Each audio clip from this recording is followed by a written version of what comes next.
In this video, I want to talk about how you can change your name on Trading 212. Now keep in mind you cannot do this directly inside of the settings, and you will need to ask their support to change this for you, and to do this you need a good reason. So that can be you misspelled your name, or you can be if you got married or something and you have a new legal name, these sort of stuff, and then you'll be able to change it. But what you need to do is you need to click on this button, or on your phone click on this one.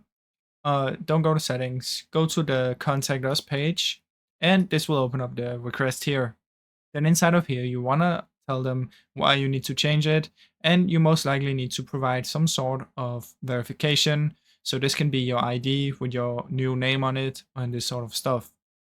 So that's basically how it works, guys. You can only change it through the support. So that's how it works.